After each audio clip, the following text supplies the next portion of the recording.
I'm laughing because we were just talking about doing 4-hour podcasts, and Yuri made the biggest face of, I'm not doing this. You can forget that. I have Juraj Skalina on today, and it's funny because I've known him for 30 years. I've known you for 30 years, and I've always called you Yuri. That's right. I think everybody probably just calls you Yuri, don't they? That's the only name there. Nobody tries my last name. But it's not that hard, Skalina. No, but they just don't know. It's Yuri. Strange sounding thing.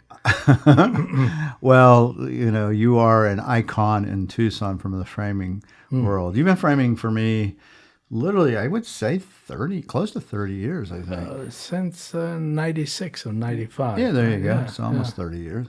Yeah, and right. So I haven't had many framers on, and I think it's such an important component of the art world and what you do. I mean, it's really, and I've told people this before, when they'll say, well, what kind of frame should I get? Because somebody will ask me, and who's my framer or who I use, and I use B. Lewis and I use you. And I'll say, just take it to Yuri. He's got a great taste. I let him do this for me all the time. I go, he's been doing this for 30 years or more. You've been doing it for more, yeah? Probably 50 years? Since 1981. That's 41 years. Yeah, 41 years. So you do something like that for that many years. Yeah. You get a good sense of what should work, what shouldn't work. And I'm sure there must be times when people bring things in and they're dead set on putting something god awful on it. It's a lot of psychology. It's between the aesthetics and psychology. You have to combine those two, and you have to find out who that is, especially when the person is new. If you know the person, it's much easier. But the new person, it's like asking questions. Yeah, and so what is the psychology part that you have to do?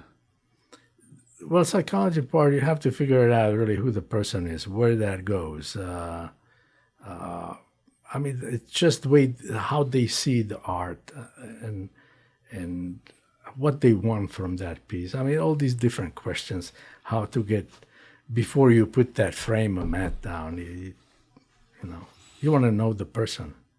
That's interesting. The personality. And do you think that's even more important to some extent than the art itself? Yes, it is. It is important. Because you want to find out how they see the art. I mean, how important it is, where they want to put it on the wall, where they got it, who is it for. I mean, there are so many different aspects of that frame. And, for that one piece of art, you ask 50 different people, and they would frame it 50 different ways. So, where do I go now? Well, and I'm sure price is a big part of the formula, because for price is very big. But when I approach the framing, I try not to think about the prices. First, you want to come up with the best design, and people usually ask you, "So, what do you think? How would you do it?" Right. Even I do that. Yeah, I mean, a lot of people do that. Some people know. So then, when you know, then leave me alone. But the price is, after you set everything down and people say, "Oh, I like it. How much?" And then you negotiate. Yeah. And getting what's And then you compromise. Right. Usually, compromise on quality, compromise on how many mats, how wide is the mat, what kind of frame, can we make it smaller, can we make it black? See, that's one thing I will say I've never done, I don't think, is gone, okay, that's too much for that. It's such an important component of a painting that if you don't get the right piece for it, you're doing, I think, a big disservice for the painting, quite frankly. Absolutely. I wish the price wouldn't have to be part of designing. Right. It's just like in the restaurant. If you would just come enjoy the meal without seeing the prices. Right. It's the same thing. Sometimes it spoils the magic of the whole thing. Yeah, I agree. So, how do you do that? But the price will come up somewhere, somehow. Yes. Yeah. Well, and of course, I guess I'm doing it differently. I'm doing things for resale generally, or even if I'm not, if it's something for myself, I have been doing it long enough. I know that it shouldn't matter what the price is. Granted, I know what you're going to charge me in the sense it's not like the first time. Now, I will say for somebody that I'm doing expensive frames with that I haven't ever used and it's a hand carved frame, yeah, I want to know if I'm paying $2,000 or $5,000. There's a big difference because the painting might not be worth that. I mean, there is another way to do that, and you may do the same thing. It's the budget thing. So sometimes people come in. I know that there is a budget concern here. So I says, well, how would you like to see it? What, up to 500, up to 300, up to whatever? Let's just use.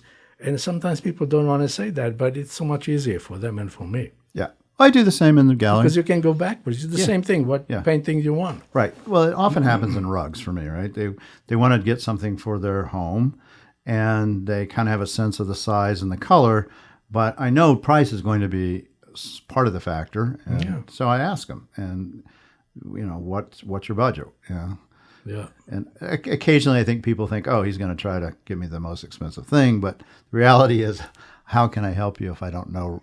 Why have me bring out a Chiefs blanket that's $35,000 and you don't want to spend over $3,500? It's like, I mean, you can tell right away sometimes. People sometimes they say, these things like, do we have to use such a wide mat? Okay, so I mean, this is not part of aesthetics, obviously. Yes. It's a part of budgeting. Because a wider mat's going to be more expensive. How wide is the more expensive? So, okay, so that's one of those things. Do we need such a big frame? The tell. Yeah, you can tell. Do we need glass? Yeah. And so, do we need glass over it? I says, well, and then you have to go into technicality. Why you need glass or why you don't need glass? It's a watercolor. It's a pastel. Yeah, we should probably. It's a pastel. It's a watercolor. It's a paper. It's whatever. Do you put glass on that's not UV ever? Do people? Do you still do that? Is there? Yes. There is, really. Yes. I mean, there are things. A person comes and I says, well, it might fade in 15 years or 20. It depends on exposures. Oh, I don't have 15 years. Who cares? Yeah. So, and it's probably more decorative. And how many times people say, oh no, I just want regular glass. I put that UV glass. Yeah. The difference is not much. Yeah, and you save the piece.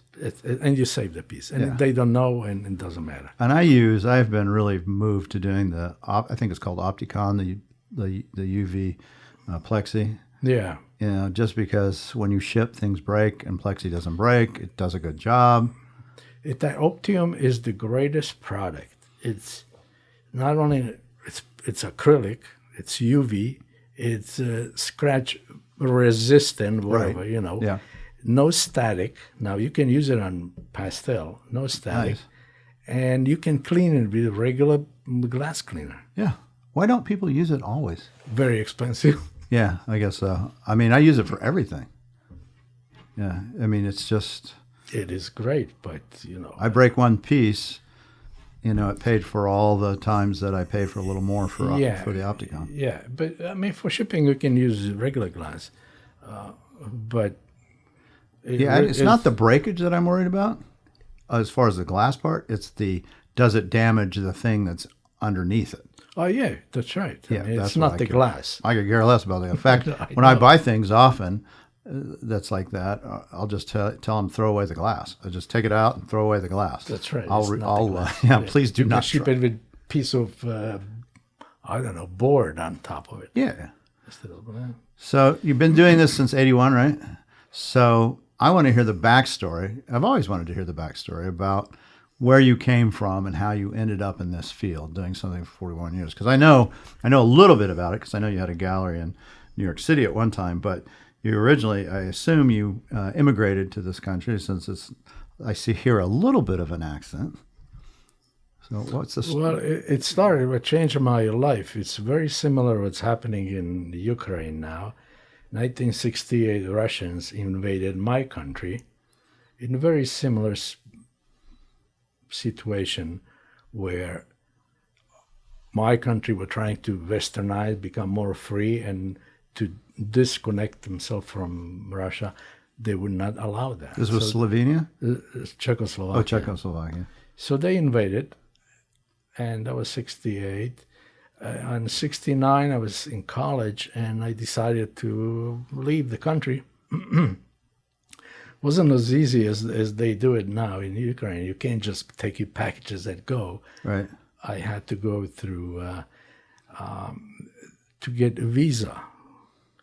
Now, to get visa to Western country was very difficult. I needed invitation from somebody because my country wouldn't give me any foreign currency. So somebody would have to invite me for 3 days and promise that they will take care of my needs over there during the 3 days. So we got somebody, there were three of us, and we were invited to Vienna, and, we left. We came to Vienna, and intention not coming back. We couldn't take too much stuff with us. Right.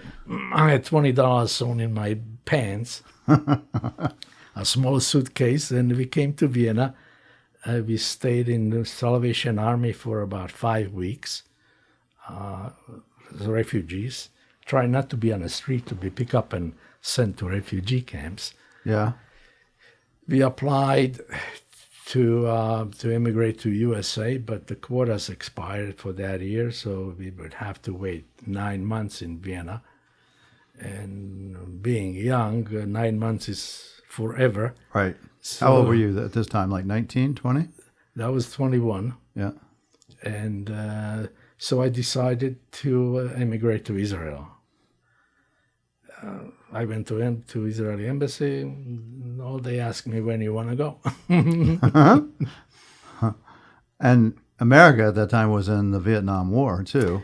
That was 69, yeah, but there are so many immigrants from my country, and they have quotas. So they said, hey, quota on 69 expired. So you have to wait. That was the thing. And so when you were in Czechoslovakia growing up as a kid, what did your folks do? What were they? They were both in printing. My dad passed away early. My mom continued. She was in printing plant. That goes back to my grandfather. He used to own printing plants, so it's kind of staying in family. Then I studied printmakings. Were you interested in art when you were a kid? I was in high school. I was in art and design. I was a graphic designer in high school.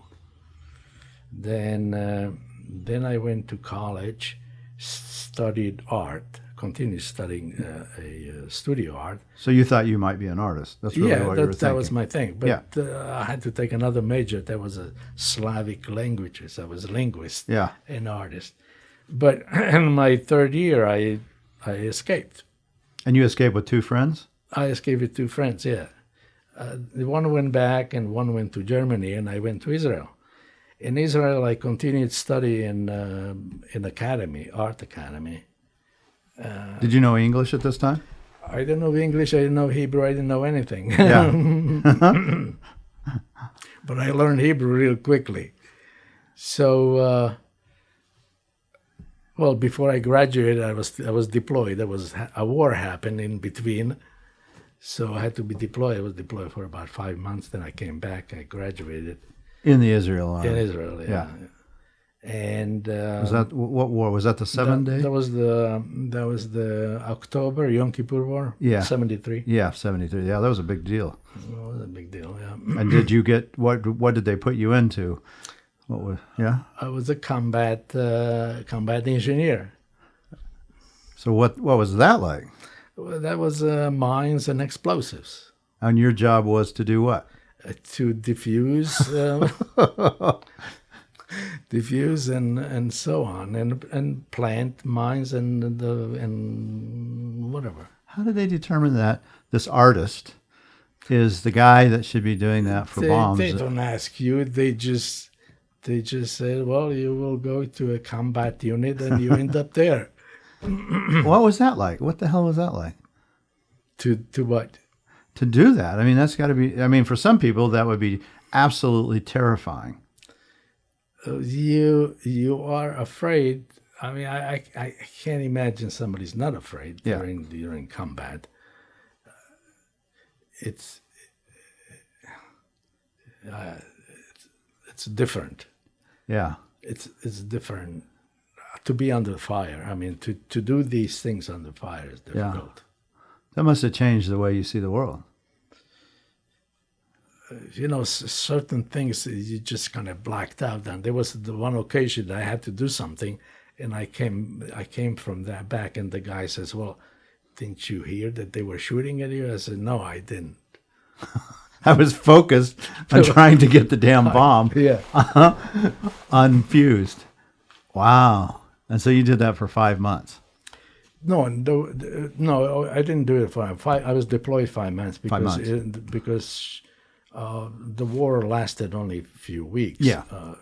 Then there was a cease of fire, and then we came back, and then there was some jobs done after. You know, we had to clean some minefields and so on. You know, and so fun things. Yeah. But do you think that changed some of the ways you see the world from doing that?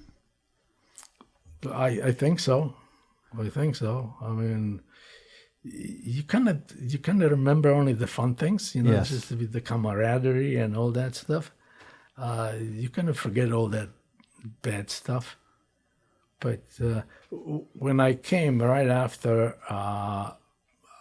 I had bad sleep things. I mean, I had some nightmares. I'm sure. We didn't know then what is the PTSD. we didn't know that. Nobody was treated for that. Right. Because, you know, you're supposed to be strong. So Right. you just have to get through it. Right.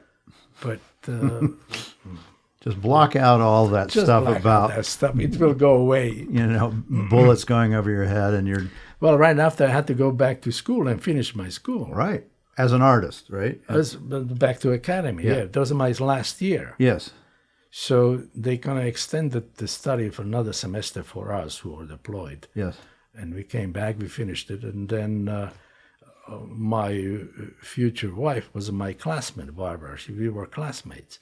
She happened to be from New York. So that's the link. And so what was she doing in Israel? Well, she was studying. She was an artist, too. I mean, she's an artist. So we graduated 74, and then we came here November, and we got married, and I stayed here until 76. Here being in New York City. New York City. And what were you doing at that time? So you've got your degree in arts. I got a degree in art, but degree in art doesn't give you much. No, but New York's pretty interesting in 74. You got all the pop art, Liechtenstein, That's right. Warhol, all that stuff is But really... you have to make living somehow. I know. You don't make living from that. But were you aware of all those things? Well, I got into one of the gallery. There was Duncan. Where is... it was on Madison Avenue. I got in there. I got a few pieces. There was one show. There was traveling. They went all the way to Paris, but then I stopped. I had to go working. I was in textile. So what kind of art were you making that was in the... I was printmaker. I was doing etchings, woodcuts, cuts and drawings. That was my... More realism, though? More realism, yeah. That was already the beginning of conceptual art. I mean, you know, mid-70s. Right. That was a big influence. And our school where I studied, that was already divided really between the modern and traditionals. There was still some traditional teachers who Right. you just have to go, you know, oh, don't do that. And the other one said, no, you can't do that. So it depends who was the professor. And was your wife an artist too? Was she? She was an artist. She was doing painting. She was oils and watercolors. Also more traditional based? More traditional based. Yeah. And she was showing in New York as well? No, she wasn't. No, she's. But was she making a living at that point? No, she was doing some part-time work. Funny, she was doing. That was funny. She was doing some part-time work in a frame shop. That was before I knew anything about framing. Right. But then we went back to Israel to Israel. Yes. And then I got a job in textile company. Again, I was an art director in the silk screen company, and that was very exciting. I was there for about 5 years. And what kind of things was that? You were making designs on like floor rugs and things like that? There was home furnishing, was sheets and dressers and pillow cases and many different things. And we were just introduced to a silkscreen printing operated by a computer. Intermittent printing. There were these. Right. So we were able to do really very interesting things. Somebody had to program that computer to do design. Well, they taught me how to do that. And you're young, relatively. I was actually doing programming, right? Yeah. And that was the days when the programming, the whole thing was done on telex tape, with all these holes. Right. I remember those things. Yeah, so I had to make, the numbers, the programs. Then I go to telex operator and says, just tape it and send it to the printing plane. Right. And then they enter it into computer and they were printing. Wow, that was magic. And you did that for 5 years? That came only about 1978. I did it for about 3 years. Yeah. And then, so what happened after you then cause you to do something else? Because we know at some point you're going to get into framing. My wife's parents become sick, and we had to come here back to New U.S. York. Yeah, and that was New York City, or where? That was New York City. Yeah. So we came to New York City, and that's it for good. And I was working again in textile. In 1981, the chance came. Somebody was selling the gallery and frame shop in Manhattan on Broadway, and we bought it. That was it. So why did you do that? I mean, that's a big... Because I was stupid and ignorant. Because she'd made some frames. She'd worked in it, right? A little bit. But you never had at that point, Yeah, but right? when you're young and artist, what is it about framing that you have to know, right? Right. And what did you hope to do? Did you hope to just be a framer, or maybe show your own art, have a gallery? There was a gallery. I could sell my art there, and it was a framing. Yeah. It was a great neighborhood, so the living was not a problem. What was the name of the frame shop? There was the Art Lovers. And did you keep the name? I keep the name. It was kind of confusing because some people call, can I speak to Art? Yeah. You got him. The Art, first name is Art, the last one is Lovers. Yeah. I get it. So, yeah. So that was fun. That was really, Upper West Side was a great neighborhood. Oh, yeah, for sure. A lot of celebrities, a lot of known, people. I was like, oh, my God. And how did you learn the trade?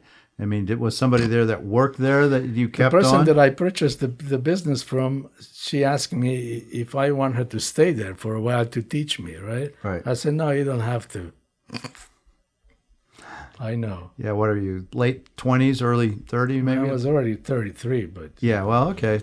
There's still a lot to know at 33. I know. And one of them is keep the owner on as long as you can. I really learned. I mean, I remember one of the first jobs, somebody comes with this replacing mirror in a metal frame. And right. I mean, it took me 2 hours to disassemble and assemble that frame and put the mirror. I mean, it was just a nightmare. And you probably had some really expensive art coming in too that needed to be framed, right? Yeah, that was a really good neighborhood. So, yeah. But that can be scary, I would think. That would be scary. My Barbara had some experience because she was in framing. So in the beginning, she was the one who knew more than I did.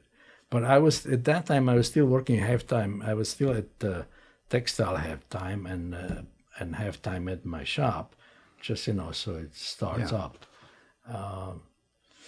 And then after about 6 months, I just quit the textile and came to frame shop, and that was good. That was a really good place. And were you showing your art in the place? No, I wasn't. Or other people's art? No, too busy. I'm Yeah. framing. Yeah. All of a sudden, now you're in the framing art. Totally Was gone. And so the frames that you were doing at this time, they weren't hand carved frames. They were things that you could, or were they? Could you make hand carved frames? That was very different. I didn't do the frame. I mean, the frames itself. I received the frames already assembled. I see. From good places. I mean, like Mann or Toborov. I mean, they were really good framers. And so the frames came already assembled. They were hand carved, gold leaf, or just plain frames. I was cutting the mats in glass and fitting. Right. That was it. So Shop wasn't big. It was a small shop. So when you started, how many times did you mismeasure when you first began? Yeah, I'm sure there was like one of your first frames that you got from this expensive thing. But you learned quickly. Yeah, make a smaller mat. You learned quickly. Yeah, because that would happen, right? It happens. What do you mean? It sure happens. Yeah, I mean, that's one of the things that always amazes me about framers. Is they have to get those measurements just perfect. It's one of that's very important, and I see. I was on my own for many years, so I didn't have anybody to teach or critique. So it was only myself to blame.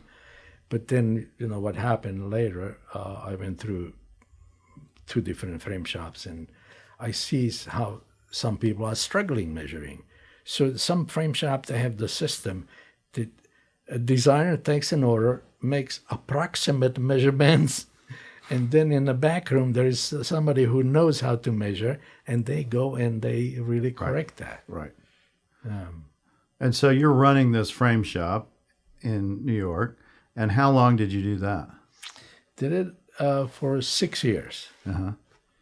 6 years we did in New York. We sold the shop, and we decided to come to Arizona.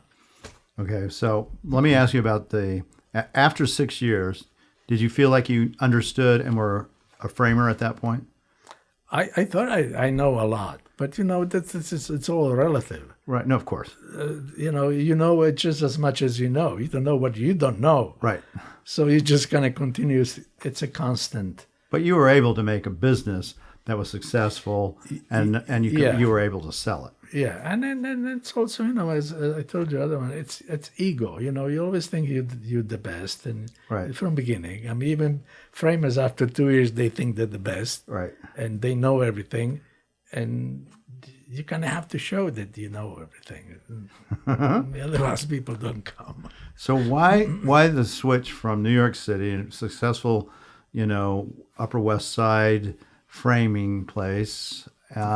With stars and important people coming in, to Tucson, Arizona. Yeah, many years I thought it was a mistake, because you leave something that incredible. But my son was growing up.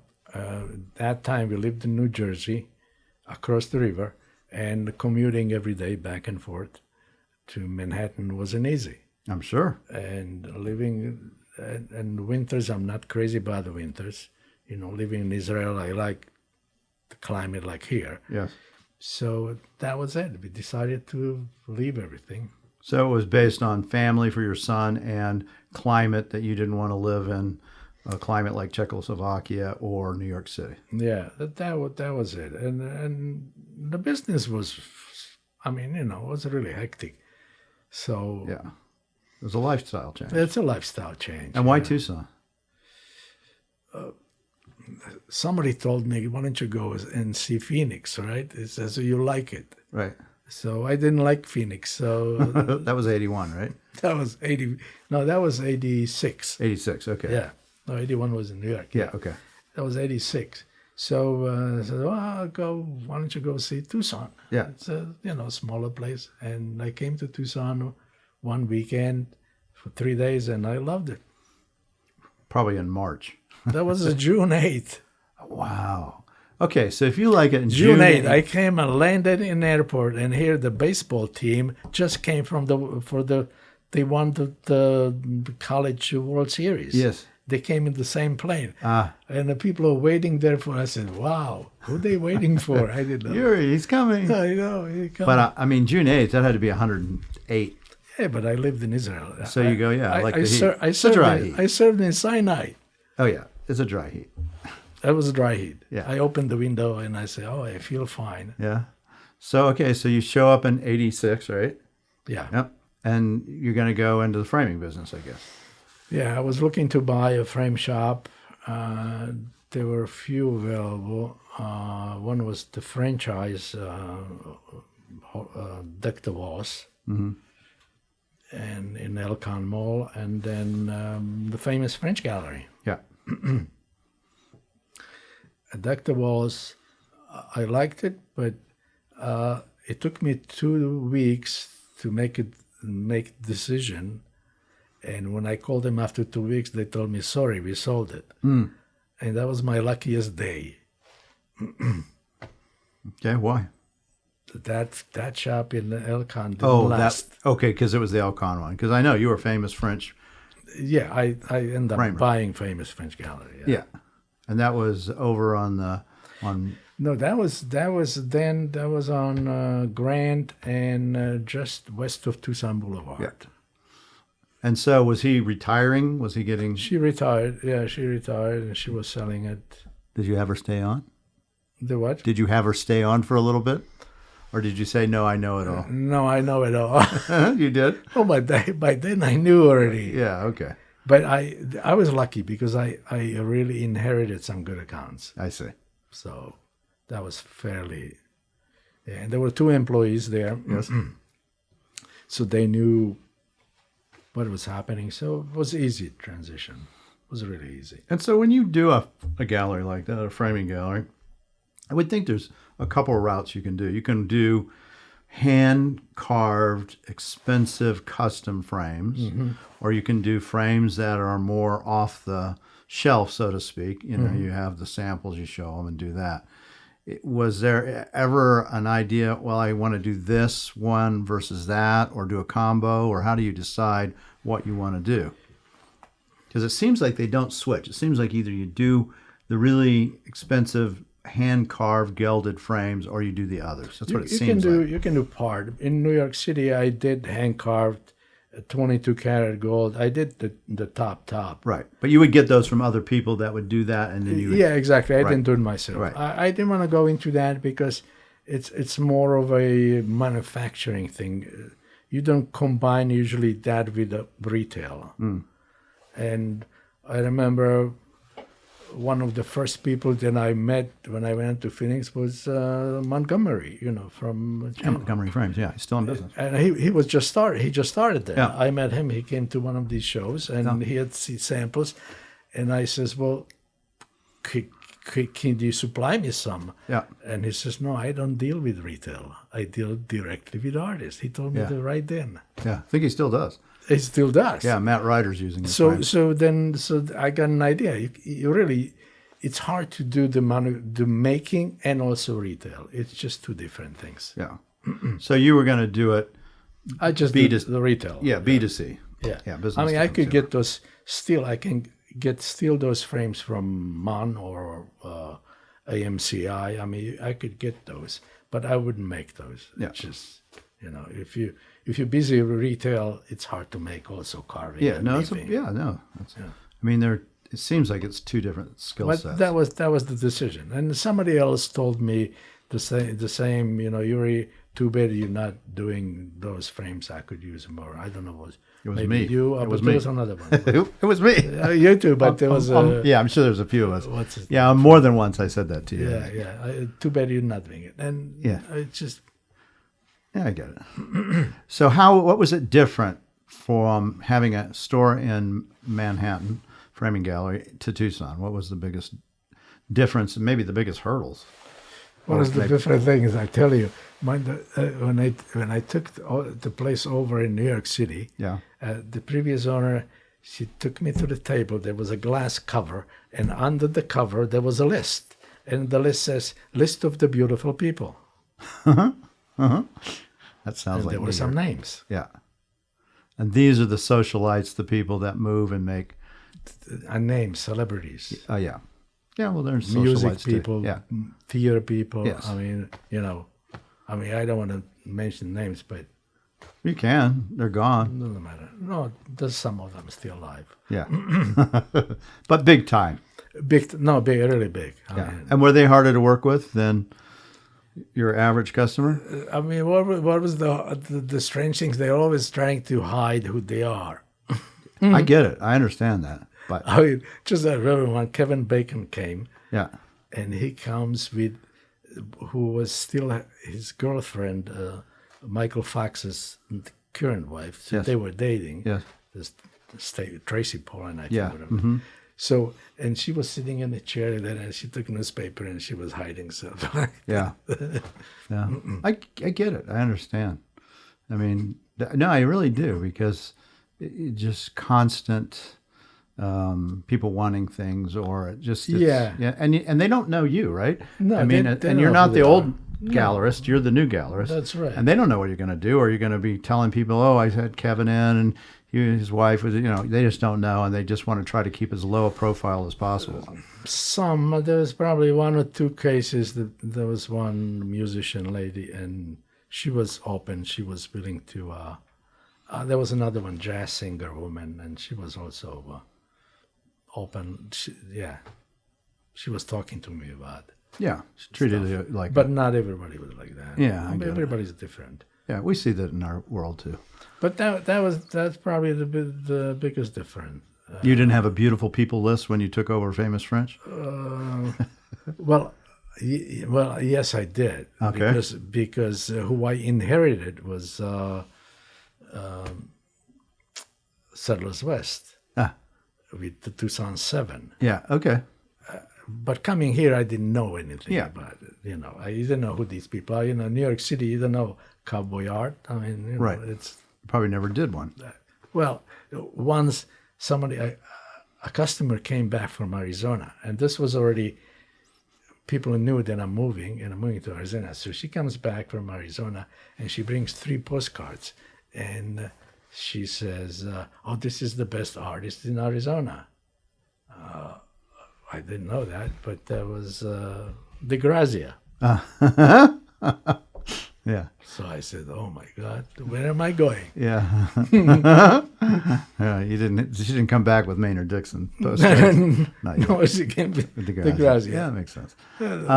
So you did Tucson 7. You did a lot of the framing for them when you took it over? Yeah, I did. So for people who don't know, those are people like Kenneth Riley, Howard Turpning, Tom Hill. Yeah, they're just a good group of very quality artists that And I very think, nice people. Yeah, and Settlers West, I think, probably handled them all, or most of them. Yeah. I mean, it's amazing how down to earth, what a great people they are. Yeah, they are. War, yeah. Yeah, well, I think Howard has just said Turpning is kind of done with that, and I think everybody else is kind of. Harley is still up in Canada. Yeah, he's back in Canada now. Yeah. Harley Brown. Shout out to Harley. In fact, I need to have you on my show, Harley, if you're listening to this. Reach me. Great. So, okay, so you did have a beautiful people, but it was one that I would like much more. It was of the great artists that were in Tucson that were Western artists. So did it change your aesthetic when you're starting to frame Western art, Western things from what you were doing? There are a few things changed. Yeah, the size changed. Bigger. Bigger. Yeah, bigger's better in Texas. Yeah. Bigger. That's right. Bigger the better. Yeah. The liners. I mean, then the linen liners were big when I came. Yeah, 80s. Yeah, it was everything. Yeah, it wasn't much over there. In New York City, the floaters were already. The plain, nice. Yeah, floating. Maple floating things and gold leaf top. I Right. mean, very, very contemporary. And white linens. And you come here, Right. they We've didn't just have that. gotten into that now. Yeah, kind of, yeah. So they're doing these big, kind of gaudy frames with white liners. Here are the big ones, yeah. Yeah.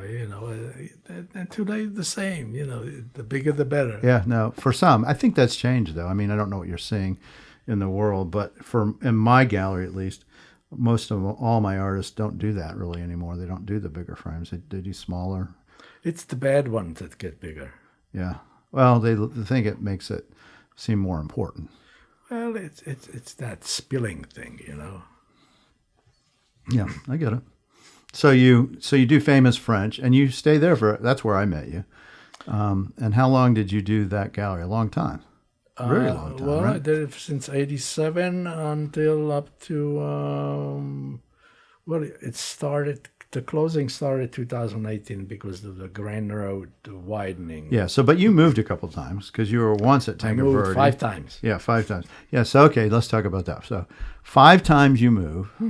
I think I told you on each time you were getting ready to move, come over by me. We'll do great. Well, you knew me At least twice. You knew me when I was on Country Club. That was my 3rd place Yeah. already. Yeah. So when you asked me to move, I moved to next to Wayne, next to you, close to Yeah. you.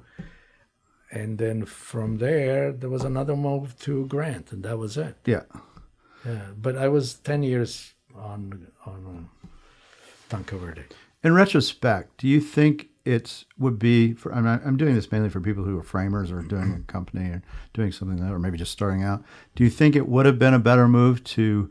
And it's always hard because you don't know how the gallery is going to do. But if you've got a gallery that's doing a lot and doing a lot of framing and has a lot of retail coming in, to be somewhere close to that gallery, it is always better. But there are some other businesses that frame shop is good location to be next to. Beauty parlor. why? Hey, ladies, they all come there. When I was on Tanque Verde over there was a beauty parlor next to it. Yes. Oh, I mean, that was great. People come, they park your car, they discover you, they go to beauty shop, and they come every week or whatever. Yeah. That was good. Oh, that's interesting. I would have never thought of that. Like now, Ace Hardware is good. Yeah, because people come. People come. No, it's true. I mean, I listen. I'm next to a Bosch's, not far from a grocery store, a big, nice grocery store, and when I put in the gallery, I knew it was a great location, had everything I wanted, 25-foot ceilings, all this stuff. And part of me, the ego part goes, do I want to be next to a shopping, to a shopping grocery store, basically. And then the other part is me like, yeah, but people come to grocery stores. People drive by grocery stores to get to it, all sorts of people. Mm-hmm. And it's actually, I have sold many times art. Somebody has a Bosch's bag in their hand. They went and got their milk and said, oh, what's this? They might be new to town or whatever. And they come in and they're like, oh my gosh, this is something. Well, actually, another good location, and this was already when I was working for Hall of Frames, was next to the Bed Bath & Beyond. Yeah, I'm sure. Oh, that was great. That makes sense. Because they're decorating very similar anyway. idea, decorating, coming. Right. And Yes. that was a good one. Next to the gallery, really my only time was when I was next to Covington. Yeah. Right? And then I was just down the street. And so you it was were down the street. close enough. Still close enough. That was good too. Yeah. That's, So you changed 5 times for various reasons. Usually I assume because things got too expensive or many times it was a mistake. to leave? To change. I don't think you should move so many times. Yeah. Every time you move, you lose something. Yeah, I think so. You start from beginning. So Yeah, and so why did you do those moves? the first location, the ones that I moved in when I bought the business, there were termites in the building. And one day I just go to my mat board rack and they eating my mat boards. Yeah, okay. So that was a bad location. Yeah. The landlord was willing to work with me, but it's just location of Yeah, when they were subterranean coming termites. was difficult. So then I went to a location.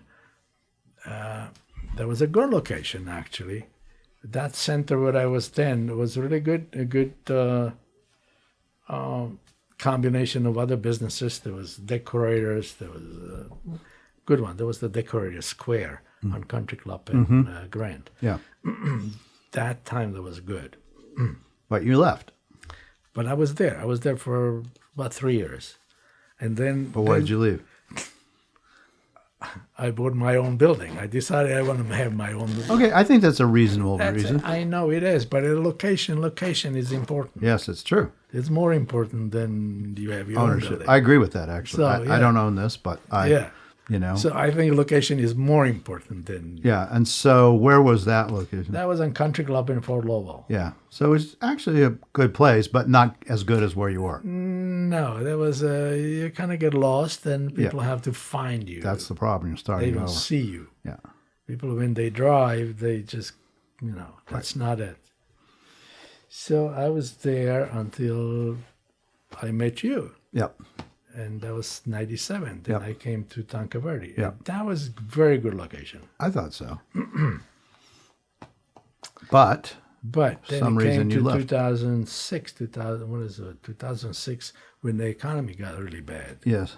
And my rents are going up. Yeah. And, I just got itchy. I said, well, this doesn't go. Yeah. So a friend of mine owned a building on Grand, and he told me to come next to me.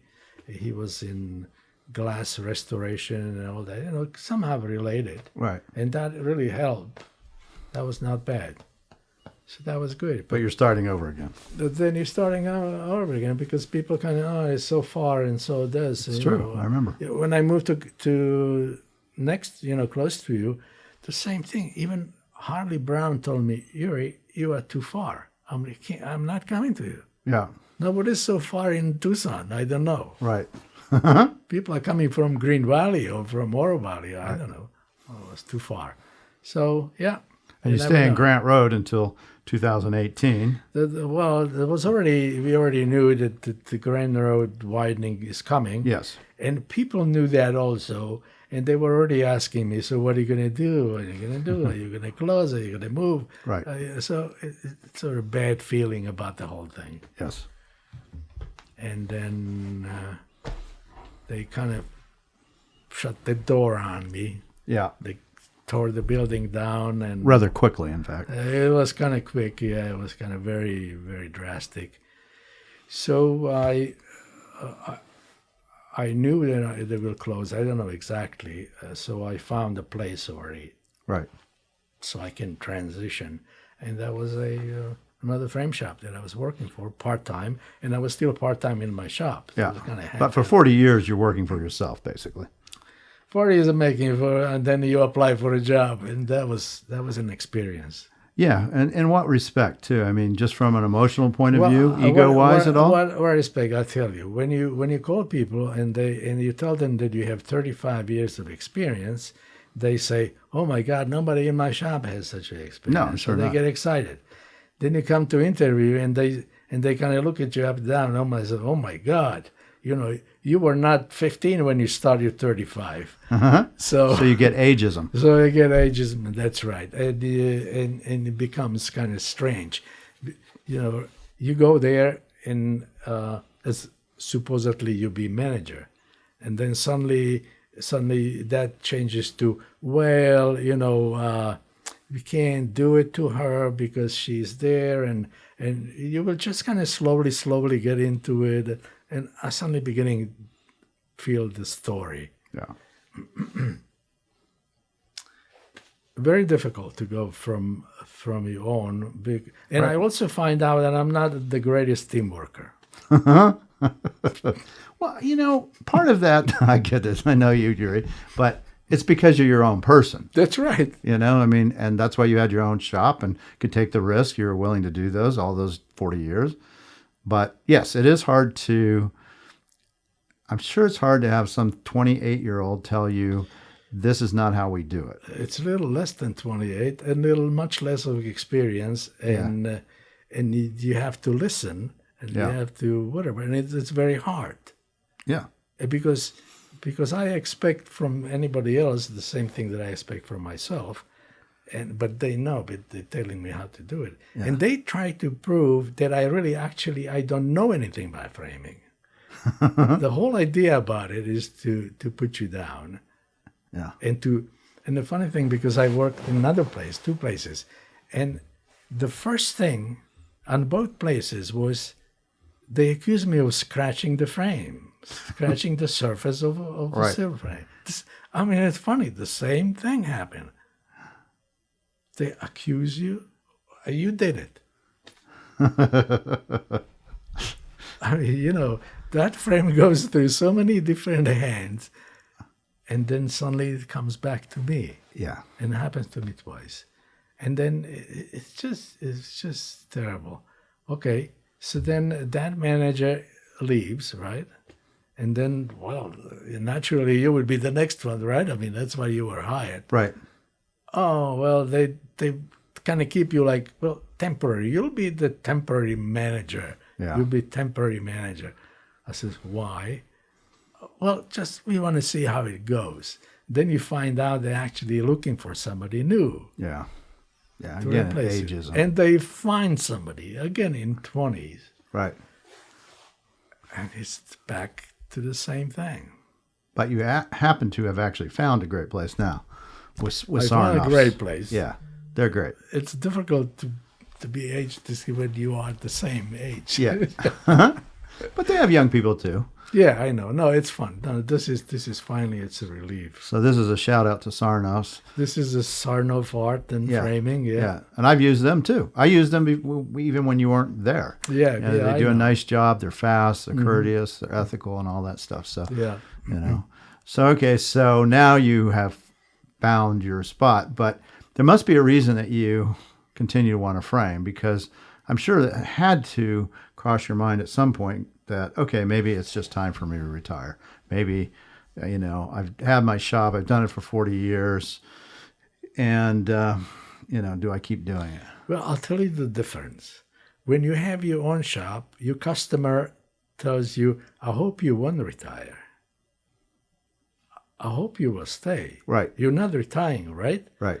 When you go to a shop, you're working as an employee, people ask you, so when you're going to retire? And that's a big difference. Yeah. Huh. But you must love something about what you're doing, or you wouldn't keep doing it. Well, I mean, you know, when you do it, you just love to do it. Yeah, I know. It's a part of your life. Yeah. Well, and you get to still create, right? I mean, you're creating. I'm still creating. I still feel important. I still feel that I'm relevant. Right. And that's the main thing. You still feel that people come asking you for your advice, and you admire your work, and they say, yeah, somebody told me that this and this. So Yeah. it's very important to ego. I mean, otherwise, you know, I get what it. is there left? Yeah, I mean, you did something for me just the other day. You brought it in, and you know, to you, I don't think it was such a big deal. But the way you handled putting this old paper on the back and archiving, I was like, wow, that's fantastic. That's really great. I know these little things, and you have to Yeah. be creative. And framing is something, you know, there's no university, there's no. No. I mean, there are some books. It's constantly you have to reinventing things, Yeah. and you have to be creative, and you have to come up with. People come, oh, I have a new project for you, Yeah. you know, and you love it. They say, what is the project? Okay. Right. Well, even on that piece, I was going to do it myself in house. And you called and said to one of my staff, Yuri says he can do it on the back. And my first thought, okay, Yuri's doing it. He can do it. Yeah, let him do it, because I know he'll do a great job. And quite frankly, you did way better than we could have in house. Obviously, that's your specialty, and it looks fantastic. It's And fun. it makes a big difference. It's a small I know, thing, but it I makes a know. big difference I know. on that painting. And it's great to see the response. Yeah, I bet. I mean, you know, it's the food that keeps you going. Yeah. Yeah, I know. It's hard to, and I told you that time when I met another framer who retired, and I asked him, you know, how you doing, and he just broke down and started crying, Yeah. because that's it. You stop. Yeah. And there's no people interaction anymore. Yeah. We need interactions like that. Yeah, We do. it's I don't know. I mean, the framers, again, there's no university, there's no college for it. In art, again, I went to art academy. There is absolutely, I don't know how today, but my days, there was no education, no preparation for how to deal with your artwork when you are making it. Right. How to frame it, how to preserve it, how to do the conservation things. Right. No idea. Artists have no clue.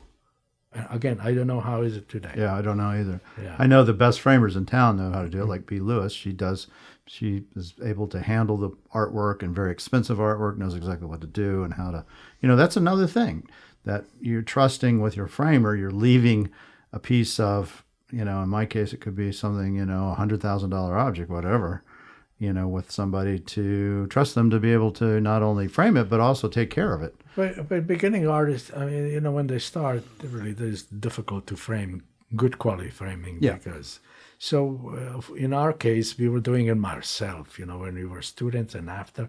And, you're cutting those mats with Right. the knife and Yeah, you don't know.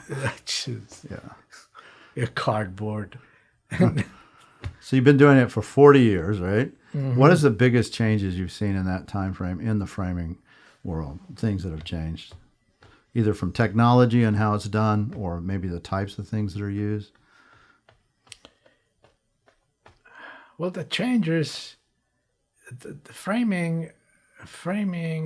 What is losing now is the traditional look. Now it's the hyper, maybe the generation, they want something, I don't know how to explain. I mean, colorful frames and, bright colors and totally different designs. I'm still used to the traditional things, right. I mean, for certain things. Right. For modern things, I don't know if that much changed. I mean, change. Okay, no more liners, these basic things. Not so much the old wooden frames that you used to see. No, they. Well, you know what I mean, like the barnwood looking ones. Well, the barnwood. Okay, that's here. That's typical for this part. Do they still use those? New York. People still using this? They're looking for it. Yeah. But where do you get it? You have to go to find some barn. There are these funny. But barnwood, and some of those they stopped using it here, right? Yeah. Yeah. The heavy distressed frames. Yes. Yes. I don't know. Framing is getting very expensive. That's another thing. Yeah. Well, and the cost go up with The cost of supply chain has really affected those too. The wooden frames. supplies and U.S. I don't know if there any manufacturer left in USA. Yeah, I don't know. Yeah, wouldn't surprise me. Yeah, I mean it's Europe, it's China, Yeah, China now it's has a lot. Asia. I Yeah. mean, It's hard to compete. yeah. So Mexico too, I think. Mexico, yeah. Yeah. So and they used to be good ones, but I don't know if there are any left. They're closing even now. Yeah. Many of them closed because of the supply chain is Yeah. difficult. I mean, sometimes you're waiting a few months to get a frame. Now, the main thing now when you take an order is the first thing is to check if that molding is available. Right, I bet. It's not the price. It's is it available? Right. And that's because of the supply chain. It's that's a bit just got- supply. yeah. Exactly, yeah. So, Right. okay, we can design, but if you can't get that Right. It'll be molding, 6 months from now. Yeah. so you want to wait 6 months? Yeah. Yeah, it's Probably not. very difficult. And so, what about what would you tell people that might want to go into your business? Any caveats that you would tell them? I mean, one clearly is maybe find the right spot and stay there. But is there anything that you would say, just retrospectively looking back, that if somebody wants to go into the frame world that they need to think about? I can't even. It's hard to start one. When I started, we didn't have Michaels, we didn't have Joann's, we didn't have Right. There were Hobby no Lobby. there were There no other options. No, there were no. There were small frame shops in New York City, and now it's a huge problem. Does Amazon do a bunch of that stuff? I don't know. I don't know. One of the few areas they haven't gotten into yet. A few years ago, Costco, they were thinking of getting Walmart. They were trying to start something, but there are some online framing places supposedly Right. custom. I don't know what to do, but Yeah. horrible stuff. Yeah. Well, that's the thing. There still is this creative part of making frames. And just like you said, the most important thing is personality. What do you see in your frame that you want to say about you or the piece? And that's hard to do on just a off the, shelf thing without somebody looking at it and helping you, I think.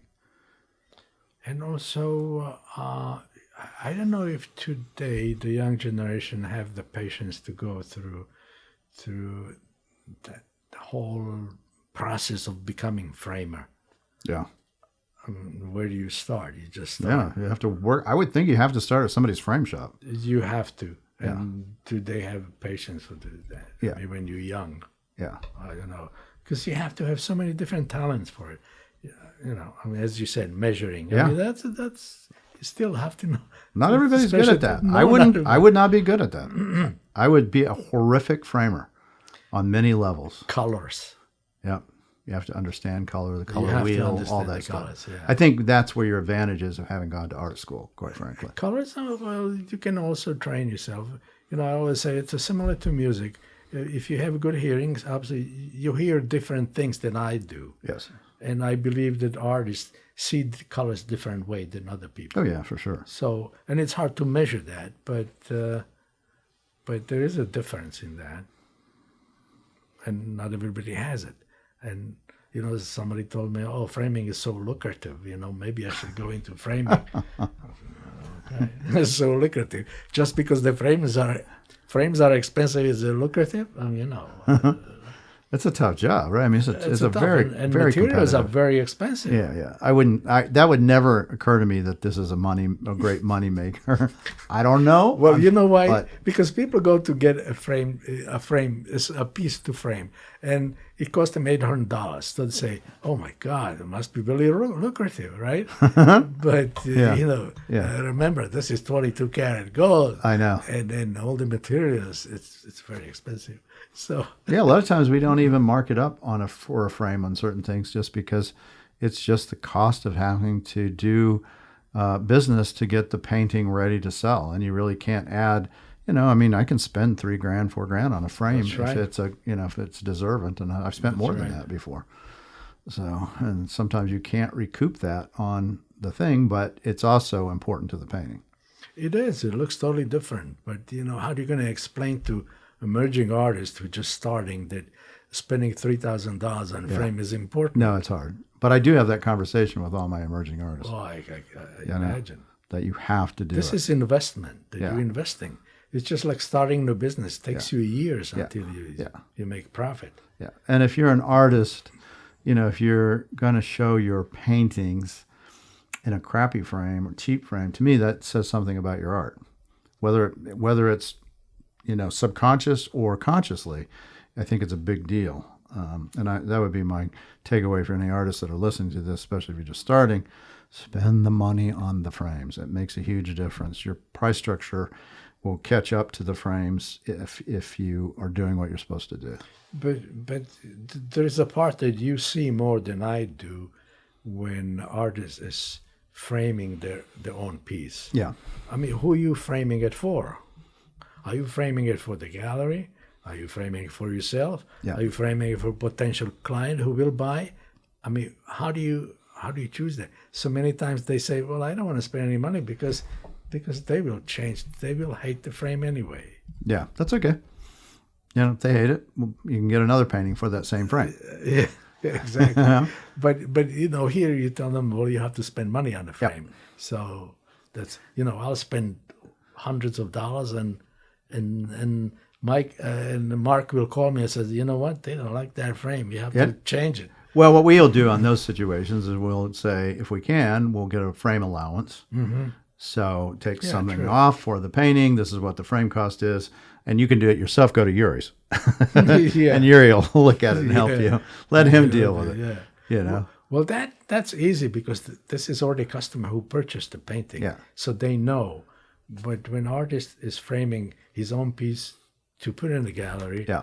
it's That's when they should have a conversation with the gallerist. they should. Because I do all the time. And I also have made many comments to artists about I don't think is your best option for framing. Yeah. That I think you would know more than they do.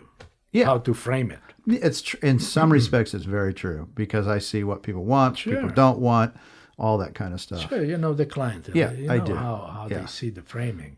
For me, framing is you know how I see it, how I like it. Right.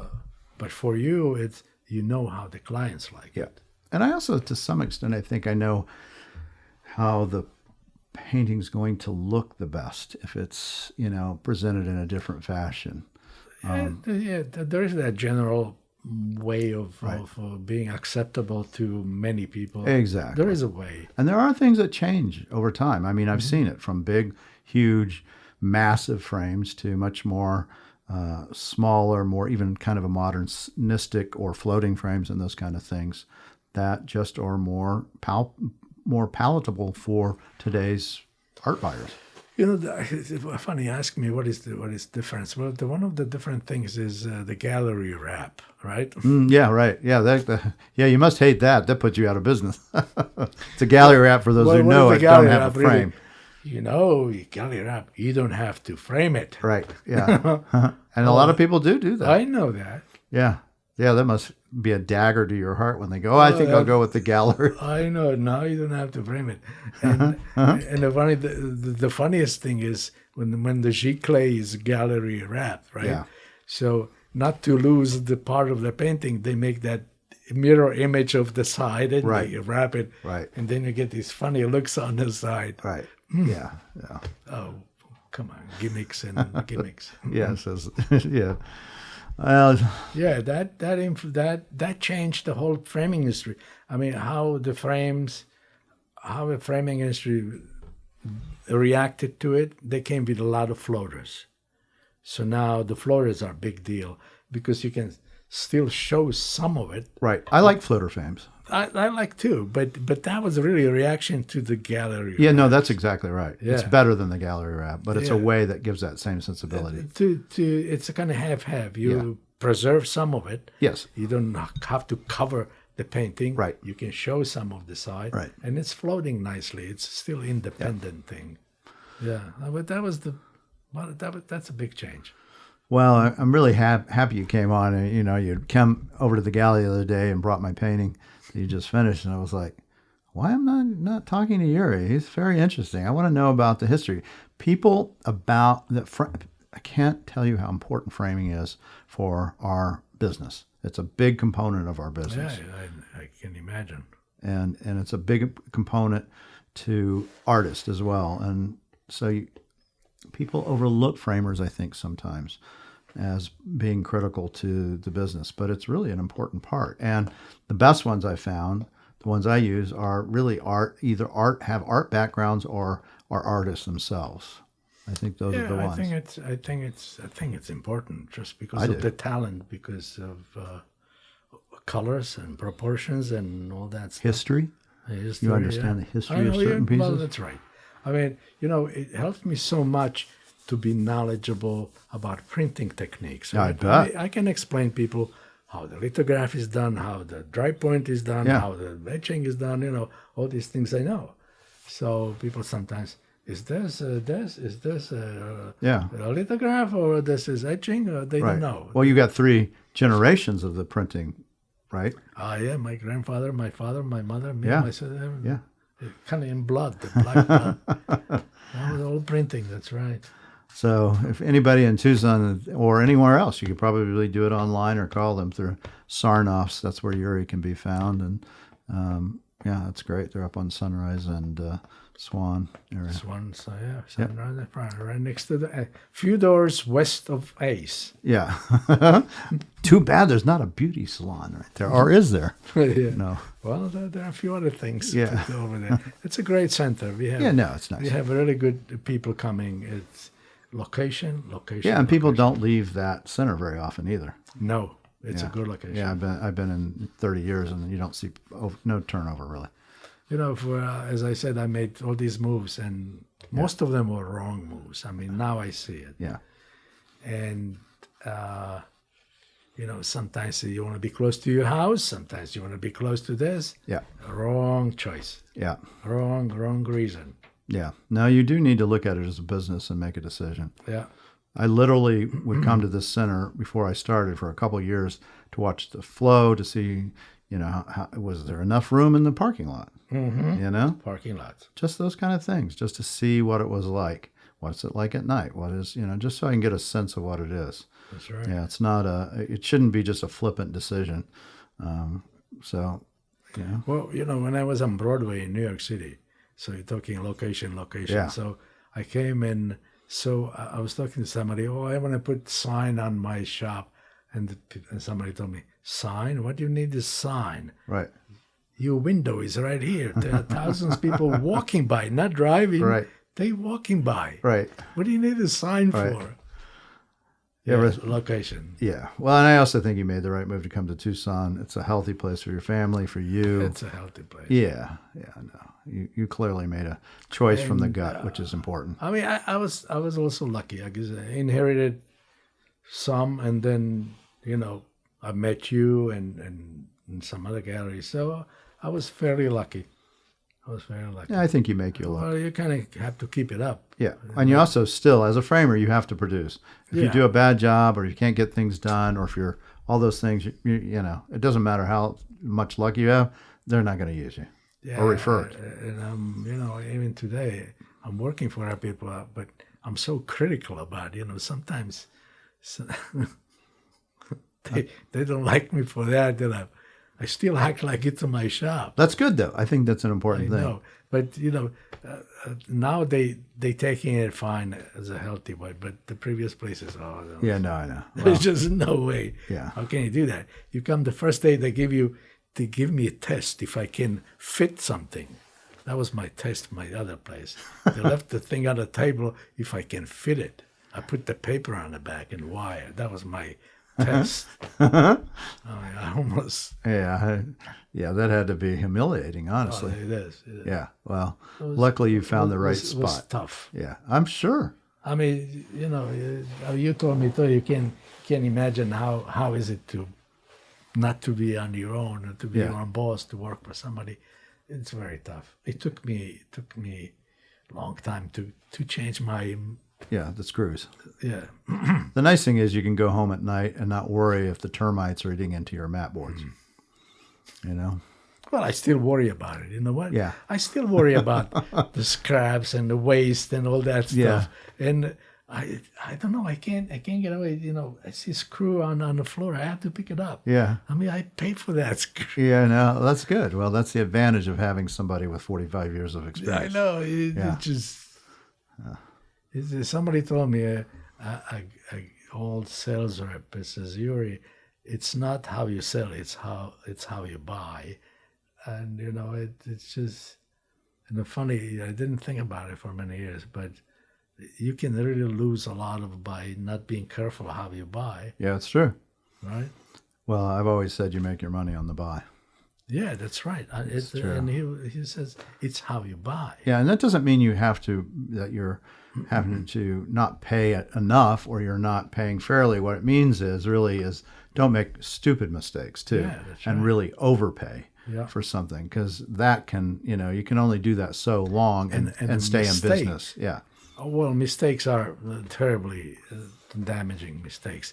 I mean, to make a wrong size, order a finished frame. Yes. That may not be able to use for other Instead things. of a 16 by 20, you get 15 by 20. Yeah. What are you going to do? Cut the painting down? No. Yeah. Yeah. Yeah. Those things happen. Oh, so. It's just like, my God, I'm not eating for a month now. Well, hopefully not. All right, Yuri. Well, let's leave it. All right, Mark. Hey, thank you for taking the time and coming over. After you worked, you said, no, I got to work a full day and then I'll come over. So we're doing it afterwards, and I appreciate you doing it. Thank you for inviting me. Yeah. It's always fun with you. You know that. Yeah. Well, you're an interesting human being, and I've always enjoyed your friendship, your company, your frames, and, I'm glad I had the opportunity to actually spend some time and find out the backstory. Hey, listen. Same here. All right. Same here. Okay. Thank you again. Turn the lights off. Yep. Turn the lights off. Let's go.